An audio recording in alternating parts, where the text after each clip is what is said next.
again, this is like tips and tricks surviving a flatbed lifestyle. Look what I have behind me, an empty trailer.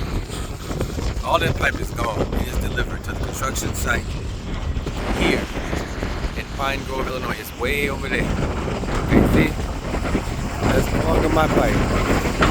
That's the construction site. Like when they're building new homes. Flatbed trucks are materials so the construction workers can build new homes so people can live in them. Tips and tricks for surviving the flatbed lifestyle. Stay out of the way of that.